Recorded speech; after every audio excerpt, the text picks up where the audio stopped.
Y bienvenidos una vez más a Contrabajo por Contrabajo. Contrabajo por Contrabajo es nuestra hermosa sección de la morada del nuevo tango, la arreglo que tenemos acá con mi amigo Lucho. Y en esta parte del programa lo que hacemos es entrevistar colegas contrabajistas de tango. Y hoy tenemos la suerte de traer el orgullo, el honor de poder tener aquí a Juan Pablo Navarro, quien es, entre muchas otras cosas, contrabajista, compositor, director, arreglador, todo junto. Es muy larga la lista de cosas que hace Juan Pablo, así que vamos a tratar de hacerlo corto, porque no hay tiempo para cubrir la cantidad de cosas con que has laburado todo este tiempo. Así que bueno, gracias por estar aquí, Juan Pablo. Un honor tenerte aquí en el programa. ¿Cómo andas? Un placer acá compartir creo que va a ser una linda charla. Aquí estamos para hablar de contrabajo y de tango, pero con vos se puede hablar de muchas otras cosas, porque no solo te cernís al contrabajo y al tango, sino que sos arreglador, compositor y un montón de otras cosas más. Me considero músico. Músico. Sí. En todo su amplio espectro. Bueno, y uno de ese amplio espectro en el cual trabaja Juan Pablo es el cuarteto Juan Pablo Navarro, que me parece que es la formación que estás laburando en esta... Así es. En este último tiempo, porque has tenido todo tipo de formaciones. He contado un montón. Dúos, solistas, cuarteto, quinteto, sexteto, septeto, orquesta típica. Sí. O sea, has cubierto todo el panorama de sonoro. Pero bueno, ahora están trabajando con el cuarteto. Contame cómo es la formación del cuarteto y qué música están presentando, qué están haciendo. Sí, el cuarteto está Renato Venturini en bandoneón, Juan Pablo Arredondo en guitarra eléctrica y Xavier Ganch en piano. Y bueno, es la última formación que elegí para experimentar con también otro formato que nunca había experimentado, por ejemplo sin violín, que nunca lo había hecho, y bueno, buscar otro tipo de texturas y de sonoridades a través de estos instrumentos, teniendo solamente como instrumento melódico el bandoneón, ¿verdad? Pero el bandoneón no solamente cumple ese rol, sino que interactúa rítmicamente y interactúa también con otro tipo de funciones dentro del cuarteto. ¿La guitarra estás hablando o el bandoneón? El bandoneón. Y la guitarra también tiene principalmente con Juan Pablo, que lo conozco hace un montón, por su personalidad y su forma, su pensamiento musical. Creo que es un gran aporte todo lo que él trae, porque viene con una cabeza enorme y aporta colores musicales, texturales, ideas que él ya tiene de otras músicas y las aplica al tango, o este tango contemporáneo que algunas veces pues, se puede salir un poquito del tango, pero siempre volvemos a la raíz de lo que es la tradición. Entonces entramos y salimos realmente. Ahora, y eso es lo lindo. ¿Ahora están haciendo música nueva o es...? Toda música nueva. Toda música nueva, escrita especialmente para esta formación y escrita con un pensamiento musical, cuando escribo música para cada músico, pensando en el músico que lo va a tocar. Entonces eso implica también no ser tan tácito a la hora de escribir, entonces dejar un poquito de libertad de los músicos en ciertos momentos y ciertos lugares. O sea, no es que hay libertad total, pero sí hay momentos donde cada uno puede aportar libremente sus ideas. Porque es como una mezcla, porque es una música puntillosamente escrita, es decir... Está casi todo escrito, casi todo. Pero el 92% te diría, casi 90%, todo escrito, pero hay lugares de aleatoriedad, digo yo, ajá, aleatorios, donde hay ciertos elementos estipulados con los que podés jugar. O sea, no se pierde la unidad porque si hay elementos predeterminados que yo quiero que estén, por ejemplo, conceptos rítmicos o un concepto armónico o un concepto de diseño melódico, que no se tienen que perder, que hace parte de la composición, porque no es una improvisación libre, entonces es una improvisación controlada, diríamos. ¿Dónde estudiaste composición? Porque es una música compleja. Composición, me he formado primero escuchando mucha música. En Mar del Plata he estudiado con un maestro llamado Marcelo Perticone, que era un maestro que enseñaba composición. Hice algunos cursos con Fermina Casanova En un momento estudié con Diego Schisi y el último maestro que tuve, Diego Taranto. Estudié bastantes años con él y siempre uno vuelve, uno está estudiando todo el tiempo. Después estudiar música desde los grandes maestros, ¿no? Agarrar scores de las músicas que te interesan y tratar de estudiarlos lo más profundamente y analizarlos. Nombraste a Diego Schisi. Sí. Qué maestro. Y sí, Diego es una inspiración permanente. Aparte, he tenido la suerte de compartir con él todo el proceso desde que él empezó a escribir para formaciones que tienen que ver con el tango, así que he participado de toda su música en distintos periodos. ¿Puede ser que también la música de él y la forma de escribir de él haya sido influencia para vos? Porque sí, tu música por supuesto. También tiene partes. Sí, hay influencia de él, como hay influencia de otros músicos que admiro, como Guillermo Klein, o influencia de Piazzolla, o influencia de Salgano, influencias de Stravinsky o de Lutoslawski. ¿Quién es Lutoslawski? Witold Lutoslawski es un compositor polaco contemporáneo que me fascina. Pero bueno, siempre tratando de hacer la música de uno, solamente que podés tratar de... siempre todo el mundo tiene influencias, es imposible. El tema es cómo uno lleva a cabo o a elaborar su música sin perder la esencia de uno y que se escuche más lo de uno que lo de otro. Creo que ese es el desafío, ¿no? Sí. Hoy estaba escuchando el disco de la Orquesta Típica. El otro día me dijiste también que lo habías escuchado. Es que fue de los primeros discos que yo escuché cuando empecé a estudiar tango. O sea, arranqué con el contrabajo, bueno, Juan Pablo Navarro, qué sé yo, y me compré el disco, el CD, me acuerdo. Pobre. ¡Qué discazo! Es un discazo. Te clavaste. Hermoso. ¿Qué recuerdas de esos tiempos de Orquesta Típica? Descubrí un tiempo de bastante esfuerzo, en el sentido del armado, porque primero una música nueva, una música de una escritura bastante atravesada en cuanto al ensamble, porque la forma de la escritura que usaba en ese momento, la que uso normalmente, es una escritura compleja rítmicamente, donde hay ciertas cosas que hay que tener una preparación o ensayarla mucho, ¿viste? Entonces me acuerdo y ensamblar también las familias entre sí también tiene cierta independencia, entonces, pero desafiante y lindo y logrado, la verdad que se logró la idea. Y bueno, como toda música que fue escrita hace mucho tiempo atrás, una música que quizás ahora no me está sonando en el oído esa música, pero sí una música que fue necesaria para llegar hasta donde estoy hoy.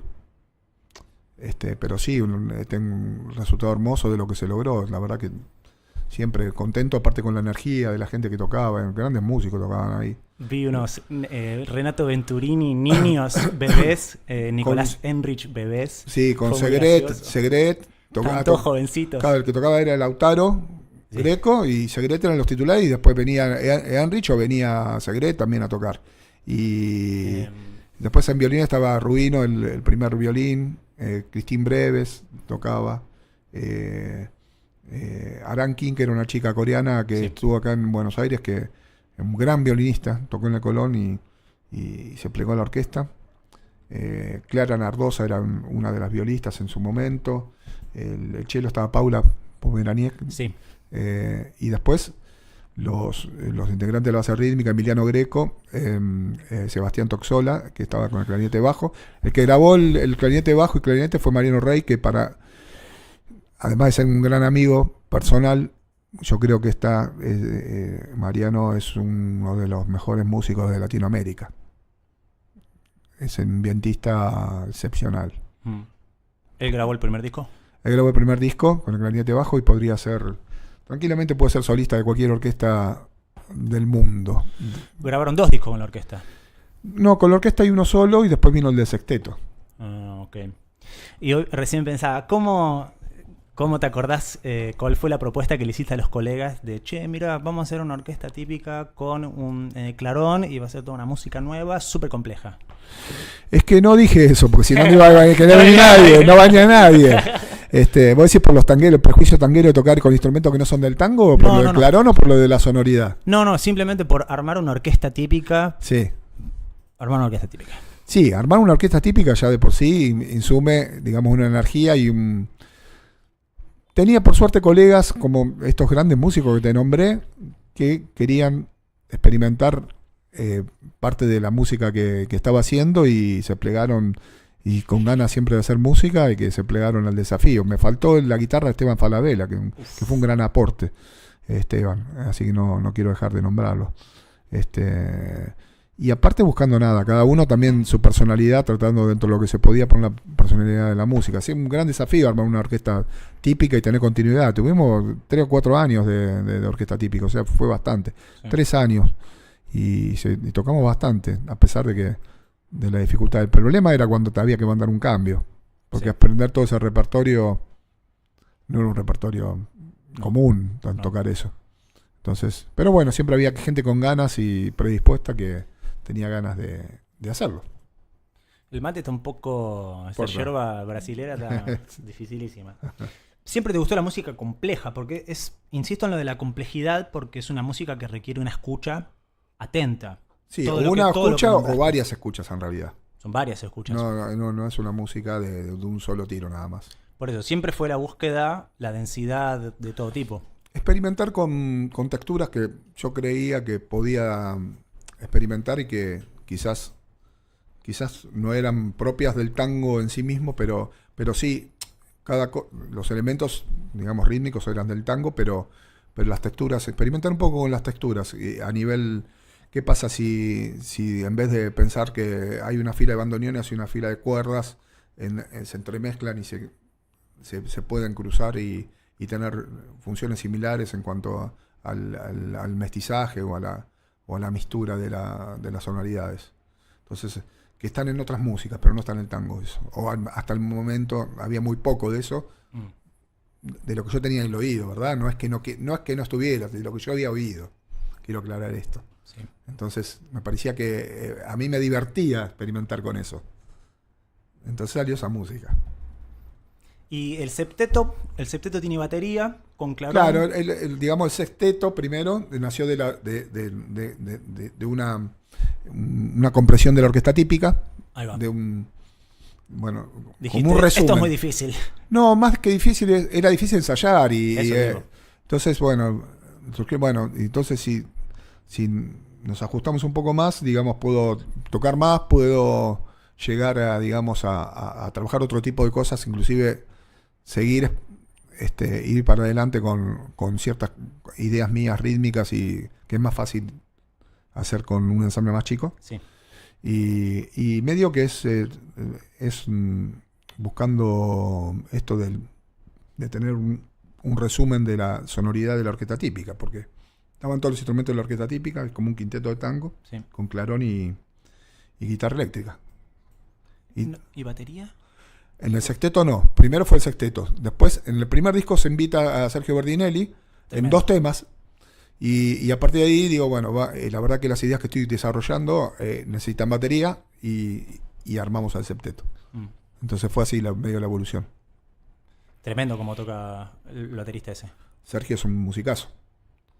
Y en el último septeto terminó tocando Andrés Salstein, y ya que estamos, quiero anunciar que hemos lanzado un disco que es un concierto para septeto y orquesta, que ya está en todas las plataformas. Ajá. Se llama Concierto Avalancha para septeto y orquesta. Sí. Y en ese septeto ya hay un cambio de nombres, un cambio de músicos, que está Augusto Sobrigues en violín, Renato Venturini en bandoneón, está en guitarra eléctrica Juan Pablo Arredondo, que es el guitarrista del cuarteto, Renato también, obviamente. Sí. Andrés Elstein en batería, Xavier Ganch, que es el pianista del cuarteto, y me está faltando Inti Sabev en clarinete y clarinete bajo. Y eso es lo último que salió ahora hace menos de un mes, esa música grabada con orquesta, que fue otro esfuerzo también colosal. ¿Qué orquesta? ¿Dónde lo Una orquesta sinfónica que armé yo, que convoqué yo. ¿Cuántos músicos son esos? 40 somos. Claro, es una obra que es septeto y 33 músicos. Es como una orquesta tipo mozartiana, donde hay cuerdas y maderas por 2. Entonces esa es la obra que... Y sí, yo siempre voy por más. nunca dúo, ¿no? ¿Viste? Dúo ya lo hice al principio, ya está. ¿Dónde grabaron? Eso en guión. Era el único estudio posible en Argentina grabarlo. ¿Y cómo estuvo? Y escucharlo y después me decís. No. La sensación, y sensación, fue claro, muy vertiginoso eso. Es una obra que estrenamos hace 5 años con la Filiberto. Yo la vi, ahora te iba a decir. Bueno, entonces la viste. En el CCK. En el CCK. Claro, sí, total. Ahora me acuerdo. Si te olvidaste porque no te gustó nada. Una locura porquería. absoluta. Una locura Una absoluta, por porquería. eso digo. Entonces, bueno, esas cosas que uno hace que decís, bueno, la hice en vivo. ¿Y ahora qué? ¿Y qué? No, la quiero grabar. Bueno, entonces el esfuerzo para acceder digamos, a recaudar los fondos para hacer esa grabación. Sí. Después de 5 años, ¿no? Con otros músicos que no le habían tocado, salvo Guillermo que le había tocado y Renato le había tocado. Y bueno, y armar la orquesta gracias a una ayuda del mecenazgo, pero bueno, además pero el mecenazgo fue mínimo en la ayuda económica, entonces todo, sí, nada, ganas y esfuerzo de toda la vida para hacer ese tipo. Uno está para eso, realmente te das cuenta que uno estudia música o todas las cosas que hace profesionalmente después para volcarlas a un proyecto propio, entonces como el sueño ese de armar algo tuyo con orquesta. Y bueno, se grabó en guión. Ajá. Después se hicieron unos ensayos, se grabó, vino Javier Mas a dirigirla, que es un gran director que entendió todo el concepto de la música, de la dirección y rápidamente la pudo montar, que es fundamental en un director. Y se grabó esa obra en un día. En 2 días, 2 sesiones, grabamos toda la obra y que cuando estaban todos los pronósticos en contra de poder hacerlo bien, porque por un montón de cosas, ¿no? Por la cantidad de gente ya mismo. Y después, bueno, las condiciones técnicas también de a poco se fueron acomodando para que se pudiera hacer. En principio voy a contar en principio había una negación a hacerlo desde el factor técnico, porque ellos me dijeron, no, pero hace 10 años que ninguna orquesta, que no se graba una orquesta tan grande. Entonces claro, como cuando vos no tenés la costumbre en otros tiempos sí, yo grababa cosas, sí, pero según Acedo, y lo tuve que convencer a Osvaldo y finalmente salió hermoso, así que, y bueno, tuvimos un día que se cortó la luz, o sea, se cuenta una anécdota, se cortó la luz y la zozobra, porque cómo juntás de nuevo a 40 músicos, cómo armás de nuevo la técnica, acá que tenemos el técnico sonido, como una técnica para 40 músicos, donde los micrófonos estén todos en el mismo lugar, se toma el mismo sonido, es una locura. ¿Sí? Javier Mazarol, que era el técnico, que es un genio, que le agradezco, todo lo que hago con él es una locura. Me dice, va a ser imposible, así que por suerte a la 1:30 volvió la luz. Pero era esa época que se cortaban 4 o 5 horas, ¿viste? No, y les recomiendo que lo escuchen, está en Spotify, en plataformas, y bueno, es una música original con fuerte raíz en el tango, pero también con otros condimentos.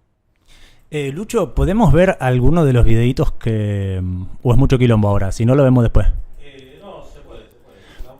Agarré una selección más o menos de videos al azar tuyos de hace muchos años y de actuales, como para que hagas algún comentario de cosas del pasado y cosas de la actualidad. Que te diga, también. qué porquería eso. Claro, decía, no, esa basura. Mirá cómo me corté el pelo esa No, vez. ¿qué?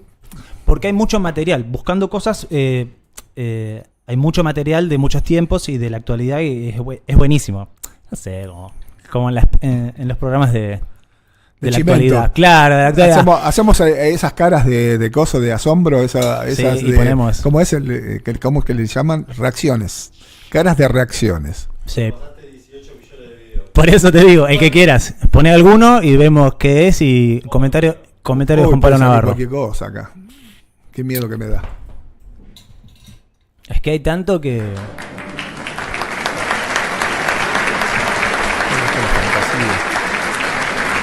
Mar del Plata.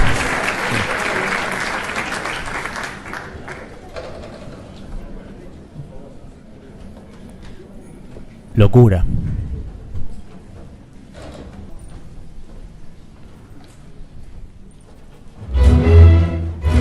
Calavera.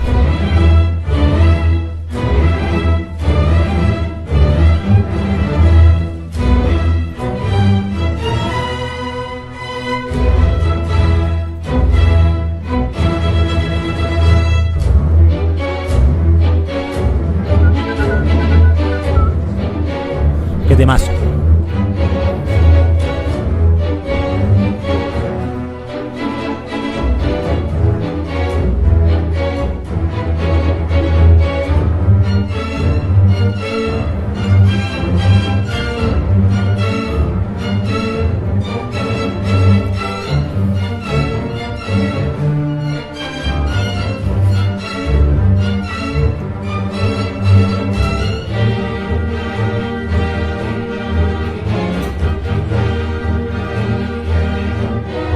Bueno, ahí, no. Como para decir, ¿qué recuerda Juan Pablo Navarro de esto?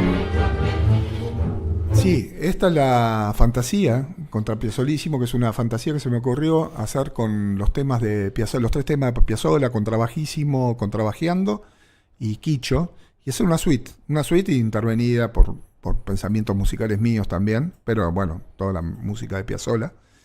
Y esta es la primera versión, que es la versión para cuerdas, para contrabajo solista y cuerdas. Y la estrenamos ahí en Mar del Plata, con la Orquesta Sinfónica. Hay otra versión con bandoneones. Claro, después después en base a esta versión hice la versión para orquesta típica, que es posterior a esta, que es la que grabamos en el disco Palabus y el Uli, que es la versión con bandoneones y con típica. Sí. Sí. ¿Buenos recuerdos? Sí, claro. Una locura armar eso. Y sí, digamos, y también que me dieran la oportunidad de estrenarla ahí en Mar del Plata, que es esa orquesta. Toqué durante 10 años yo en Mar del Plata con esa orquesta. Eran antiguos compañeros míos, entonces toda la energía y la buena onda de gente que uno compartió mucho tiempo, ¿viste? Sí. Y el director es Emir Saúl, un director que dirige en Italia. Y muy lindos recuerdos. Ponete otro, Calavera.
Sí, esto tiene un montón de... está saliendo por afuera. Esto tiene 12 años por lo menos casi. Estamos todos jóvenes. Está Cristian Zárate de cambio, que nos tocaba, él está tocando de cambio acá. Tuvo que fumarse todo. Las partes de piano, creo que las partes de piano son de lo más difícil de la orquesta. Por un montón de complejidad, y es la parte esa, y después la de bandoneón. Y en la bandoneón estaba Nico Enrich de cambio de Lautaro. Y Renato también estaba de cambio de Santiago. O sea, eran 2 cambios. Estaba Prusac también, Sebastián Prusac, un primer violín, que está en el Quinteto Revolucionario ahora. Qué lindo que toca. Sí, y era Sebastián de cambio, eran todos cambios. Eso era en el CAF, ¿no? Eso era en vinilo, el antiguo café vinilo, el café vinilo de la calle Gorriti, creo. ¿No está más? Creo que sí que era vinilo. No está más. El antiguo vinilo no, estaba en la calle Gorriti, ahora el nuevo está en ¿cómo es? ¿En Venezuela? Sí, bueno, yo me acuerdo, pero no está más ahí Okay. Sí. Ese quería ver bien, Lucho, justo el que quería ver. Este es un temazo, Juan Pablo Navarro.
Mención especial para Bruno Cavallaro.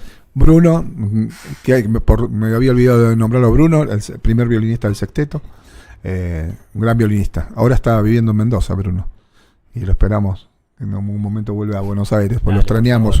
¿Cómo toca? Sí, es un gran músico. Falabella está en todos lados. Falabella es Drupi. Bueno, está Emiliano Greco, Esteban Falabella, Nico, que era Heinrich, que era el bandoneonista del sexteto, Toxola en clarinete y clarinete bajo. Y eso era el sexteto, viste, que te decía que antes de poner la batería. Ajá. Ahí estaban en Rosario. El Festival de Rosario, Festival de Tango. Lindo. Sí. Bueno, ahora hay una parte de toda tu carrera que es la docencia. Habíamos hablado hace poco que vos empezaste a dar clases musicales fuera del contrabajo y qué sé yo, desde muy joven. Sí. Y me parece que es algo que es importante para tu vida, la docencia, entre otras búsquedas musicales. No es que solo te dedicas a componer, no es que solo te dedicas a tocar. Hay mucha gente que simplemente toca, otra gente que solo enseña, sí, otra gente que solo escribe, y vos, no sé cómo, has encontrado la forma de hacer todo junto. Todo bueno, mal, pero lo hago, sí. Y la docencia es una parte... Sí, para mi vida es una parte importante, poder transmitir, digamos, sobre todo, creo yo, más que ya que el conocimiento, el entusiasmo de hacer música. De poder transmitir, si yo puedo transmitir la misma emoción que siento, la misma alegría que siento cuando hago música, se la puedo transmitir a la gente que estoy compartiendo, sean alumnos o sean colegas. Eso, digamos, sería mi mejor legado. Yo te conocí de toda la vida, desde que entré al mundo del contrabajo, pero bueno, ahora estamos tomando clases en el Conservatorio del Manuel de Falla. Bueno, contamos cómo es tu experiencia ahí laburando en este lugar. No, bueno, el conservatorio es un lugar que se me abrió en la pandemia, hubo un concurso, tuve la suerte de quedar, y bueno, también pensando un lugar hermoso para compartir y seguir difundiendo todo lo que tiene que ver con el tango, ¿no? Porque es parte parte del legado cultural, de las cosas que uno aprendió y de lo que uno también le gustaría transmitir a la gente que quiera acercarse de las experiencias que uno ha tenido y por siempre desde el filtro personal, qué es lo que esta gran música nos puede transmitir y enseñar día a día. ¿Vos cuando entraste la carrera ya estaba diseñada? Es decir, ¿la currícula ya estaba hecha? Sí, ya estaba hecha la currícula. Yo reemplacé a Sergio Rivas, que había renunciado. Y nada, entonces me tomé como desafío, la armé también desde mi óptica, obviamente, tomando lo que estaba, pero me dieron libertad total. O sea que todo lo que hago es parte de mi concepto programático. Vos tenés mucho material escrito, ¿no? Para pedagógico, sí. Sí. Porque estuve viendo también, cuando yo arranqué, que no había nada, hay un par de entrevistas grabadas en el Festival de Montevideo. Sí. Y creo que hay un festival en Francia también, ¿puede ser? Hay un encuentro de contrabajistas en Estados Unidos. Ajá. Y en Francia puede ser que alguna clase mía. Me parece música que vi mía. algo por ahí. Es decir, música enseñando o dando clase a algún ensamble, ¿sí? Ahí me olvidé que iba a decir. No, que el material está todo súper prolijamente escrito, arreglado, ordenado, y que, digo, en esos tiempos no está, ese material no está, digo, que haces mucho laburo de recolección de material. Sí. Sí, no está publicado todavía eso. Lo que está al alcance de mis alumnos en el conservatorio, todo el material. Sí. Pero no valdría la pena hacer una recopilación y un ordenamiento y publicarlo. Eso es lo que me falta. La publicación, que es algo pendiente. Lo que pasa que no es que no hay nada de eso. Hay a otros niveles, pero quizás que no están al alcance tan público, que, por ejemplo, hay un video de un pequeño curso que hice para tango parece que está comercializado y todavía no lo... Y bajo ese formato ya tengo hecho algo con video. O sea, no es de texto nada más, sino que es video con música, partitura en el video. Y es como un resumen también, es algo muy acortado, ¿no? Y después está este material de la ICB, que es la Asociación Internacional de Contrabajistas, donde sí hay un apunte también. Ajá. Y está mi video explicando en un inglés bastante rústico, pero se entiende. Sí. Y están estos conceptos donde estoy tocando, y es una charla, es como una ponencia en realidad. Es un material que en muchos lugares del mundo lo usaron y que muchos músicos lo utilizaron.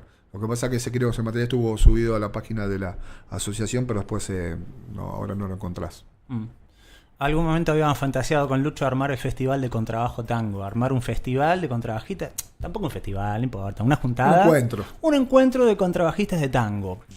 Abierto al público, bien armado, con clases, maestros, con una cosa... Bueno, en Montevideo estuvo un encuentro de contrabajistas, no eran de tango, sino que eran de todo tipo de música. Fue muy lindo ese encuentro, lo organizaba Diego Secaris, que es un gran colega, sí, gran músico, y bueno, me invitaron justo para dar algo de tango, porque en general todos eran especializados en música clásica. Sí, y jazz. Andrés Andrés fue en otra edición, Andrés ahí. Con Andrés compartimos mucho la de la Sociedad Internacional de Contrabajistas, porque él, como está en México, Ajá. él está, creo, forma parte siempre. En algún momento tendríamos que armar la Asociación Argentina de Contrabajistas de Tango. Yo en un momento lo pensé, pero la verdad que era una energía que no tenía para hacer todas las cosas que hacía. Lo habíamos hablado con Pablo Mota también para hacerlo y quedó ahí. Y sí, la generación joven lo puede llegar a... Cuente conmigo, pero... con mi aval, pero... no, sería hermoso, sería lindo.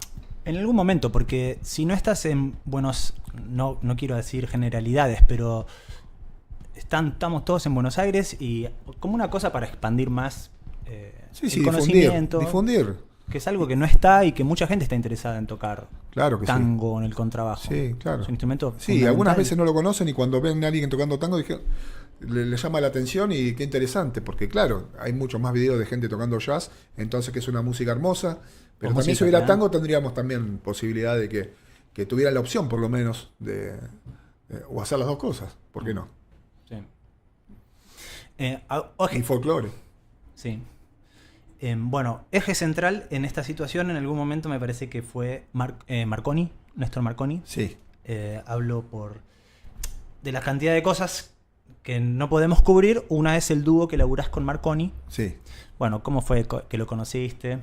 No, a Néstor lo conozco a través de Leonardo Marconi, que es el pianista hijo de Néstor, en una de un concierto que llevamos con el grupo de Leonardo, vino Néstor, el papá, Néstor Marconi, y bueno, ahí lo conocí y creo que él creo me escuchó por primera vez ahí y bueno, entonces a partir de ese momento se creó como una comunicación donde se dio una primera oportunidad donde Oscar Yunta, que era el contrabajista titular en ese momento del quinteto, del trío, del dúo, porque es todo así en el paquete, sí.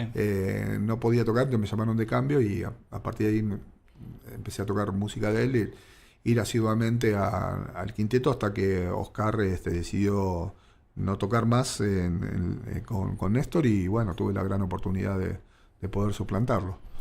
¿El dúo se lo ofreciste vos? Digamos, dijiste, che, quiero armar unos arreglos de dúo. No, el dúo son todas formaciones que parten a partir de sus arreglos. Todas las formaciones que de Néstor Marconi Quinteto, Néstor Marconi Trío, Néstor Marconi Dúo o Marconi Navarro Dúo, son todos arreglos de él siempre. Siempre son música propuesta por él, que ya tenía, por ejemplo, ese dúo es un dúo que viene haciendo con el primer dúo que hizo con Ridolfi. Ridolfi era solista, era el papá de Humberto, del violinista, que fue solista de la Orquesta Filarmónica durante un montón de años. Si buscan los videos de por ejemplo, Goyeneche Marconi, cuando van a ver que está tocando Ridolfi, el contrabajo, con Marconi, acompañado a dúo a Goyeneche. Eso te lo recomiendo que lo busquen.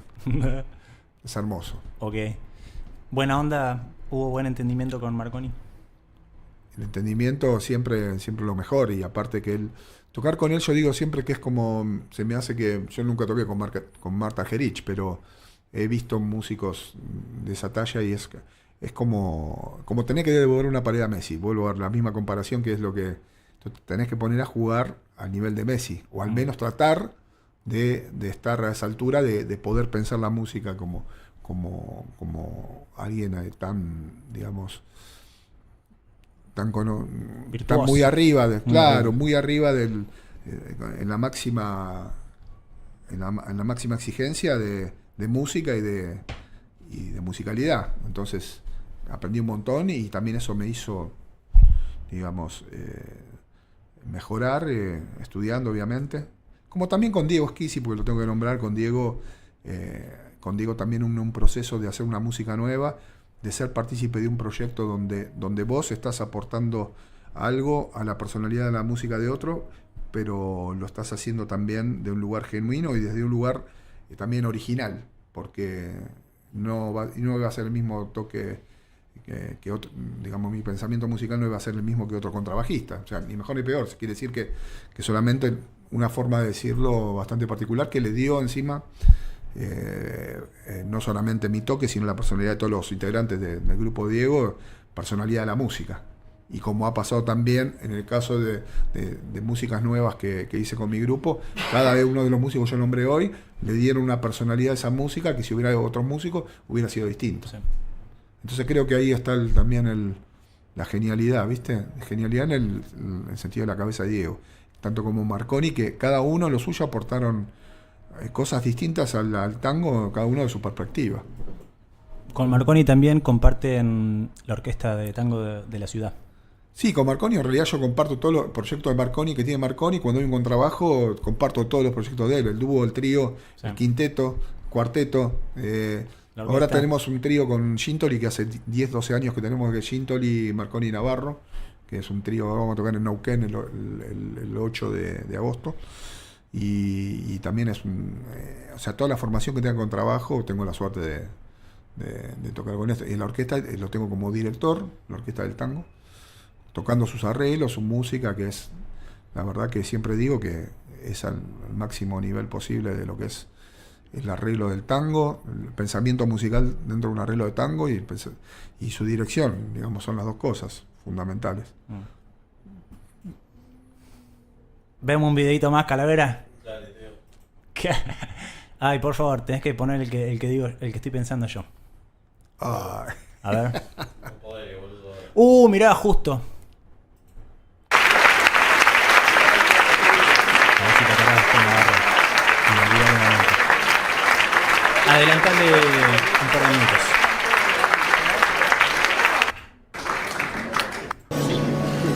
Ahí. ¿Lo conocés el del piano, Calavera? ¿Lo conocés el del piano? Y el de la guitarra, más o menos también, ¿no?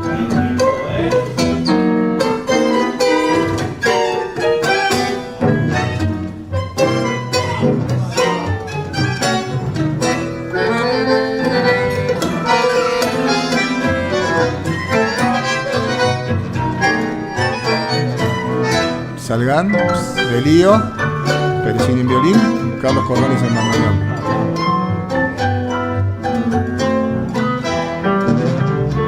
Escucha esto. Repetí eso de nuevo, por favor. 5 segundos. Esta es la mejor masterclass de tango de la historia en cuanto a cambio de tempo. El pasaje de enlace de la primera parte de Giulietta a la segunda. Escuchen lo que hace el piano con la mano izquierda. Ahora. Gracias, maestro.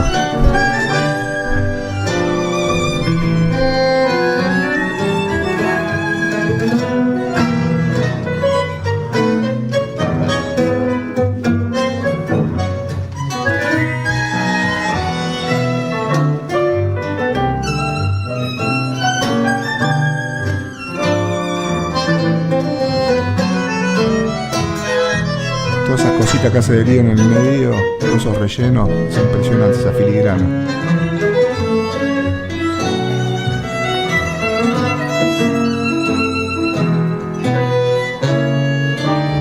Más para atrás no se puede.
No, es cuando tocando ese momento, porque no hubo ensayo.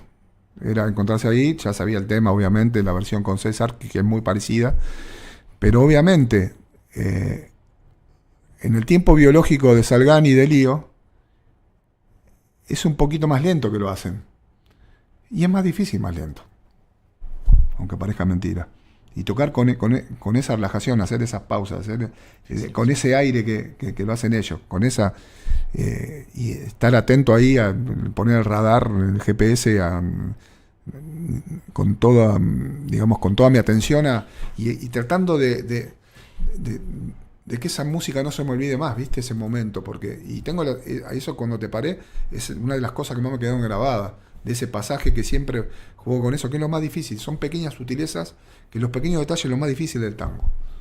Esos pequeños detallecitos de fraseo, de cositas que se mueven un cachito el tempo, es un poquito, pero ¿cuánto? Y no sé, es un poco. Tenés que escuchar y meterte en ese entramado. Y lo que hace de Lío que no se...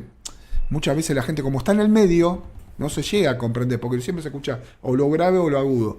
Pero todas las cosas que está haciendo es parte del grupo rítmico, ese que si no está eso, se cae en la estantería. Es como la estructura vertical de la esencia de ese tipo de estilo. Del quinteto de Salgán.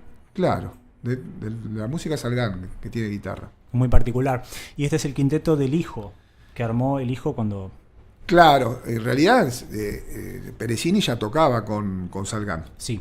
En el último quinteto real. ¿Sí? Okay. Tocaba Peresini, tocaba Marconi, tocaba Salgán de Lío y el contrabajo era Yunta. Y bueno, yo cuando entré por Yunta también entré al quinteto real también, por añadidura. No porque una cosa llevara a la otra, sino porque se dio la casualidad también que dejó de tocar con el quinteto. Y bueno, lo conocí a De Lío. Con De Lío toqué muchas más veces porque él seguía tocando en el quinteto real. Me habías dicho. Claro. ¿Qué le robaste a De Lío? Y todo, el grupo, el arrastre más largo del mundo, digo yo, que tiene De Lío. ¿Por qué? Y porque es un arrastre que es del cuarto tiempo al primero, pero que no termina nunca, un arrastre que justo que expande la música y le da una respiración y un aire al marcato tremendo. Y bueno, entonces nada, tener la suerte de tocar antes de que tenía 99 años, acá 98 tenía Salgán. Él se murió a los 100 años y pico, cumplió los 100 años y la verdad que... Y hay otro video y hay otra opción que está en Leopoldo Federico. O sea, está tocando Salgán, Leopoldo Federico, en vez de Lío está Hugo Rivas otra noche, porque fueron como 10 noches de esto. Hermoso. Y las 10 noches estábamos nosotros con el quinteto, que estaba César en el piano, Falabella la guitarra, y en esa que te digo estaba justo Hugo, Falabella no, que tuvieron 5 o 6 noches, en la mesa adelante, Salgán, De Lío y Leopoldo Federico escuchándonos. Ese era el jurado. Yo me sentía que estaba ante el jurado de la historia del tango, ¿la viste? Hermoso. Entonces cuando bajé un día, después de varios, medio chulú, pero maestro, ¿está bien lo que estoy haciendo? ¿A quién? ¿A Salgán? A Salgán. Digo, ¿está bien lo que estoy haciendo con su música? Está perfecto, Navarro, usted hágalo así que está bien, dice. Entonces ya con eso ya está. Yo me consideré que estaba bien, por lo menos la música de él. Y era una satisfacción de, por supuesto, haber estudiado, haber amado esa música, amarla, ¿no? Sí, algo muy emotivo. Lindo, ¿no? Sí. Lo mismo que tocar con Néstor, obviamente. Néstor también, alguien que lo escuché una vez, escuché su trío en Mar del Plata, yo cuando era estudiante, y digo, qué lindo ir alguna vez a Buenos Aires y tocar con este músico, tocar esta música, y se me dio. Has trabajado mucho para eso, pero ¿consideras también un afortunado de haber conocido gente tan...? Yo creo que uno es afortunado, pero también además del destino que te une, uno busca ese destino. Y uno está preparado para ese destino también. Se prepara para eso, desde que empecé a estudiar el contrabajo. Como que uno tiene que estar preparado en esos momentos para responder al llamado también. Son las dos cosas. ¿Cuánto hay de lo humano en ser un músico, un artista? Más que en lo técnico, en lo musical. Y un artista tenés que tener... No sé, no te lo puedo decir en porcentaje, pero Pero si no tenés una humanidad, no podés ser artista, pienso yo. No podés, es imposible. Porque la técnica por sí misma no sirve para nada. Si no pones corazón a lo que haces, no tiene sentido. Entonces tiene que haber un gran componente emocional para conmover al que te está escuchando. Bueno, creo que hemos cubierto casi todo. No hablamos de la obra solista. Vos tenés también arreglos para contrabajo solista. Sí, bueno, nada, no se puede todo. Otro día voy a venir Otro día y vengo a tocar un solo set de contrabajo tocando las cosas solistas. Ahí va, porque no llegamos a cubrir todo. Sí. Cuando pases por todos los colegas, que en la segunda ronda hacemos eso. Listo. Bueno, muchas gracias por venir. En serio, muchas gracias, Juan Pablo. No, gracias a vos. Yo sé que esto no terminaría nunca, así que bueno, te Dame agradezco un mate, montón por favor. Sí. Ahora lo que vamos a hacer es despedir a las cámaras y prepararnos para armar. Vamos a hablar una pequeña clase sobre el estilo de Horacio Salgán. Vamos a tratar de ver los shakes porque es un estilo que tiene mucho chiste y muchas cosas escondidas. Así que vamos a charlar un poquito de eso, si te parece. Bueno. Y después, ¿qué tango trajiste para presentar hoy? Tierra Querida, un arreglo de orquesta típica de Horacio. ¿De orquesta típica? De Horacio Salgán, sí. Bueno, gracias nuevamente por venir. El mate me lo tomé yo. Así no se puede, ¿viste? Y bueno, gracias por todo. Gracias por todo. Gracias.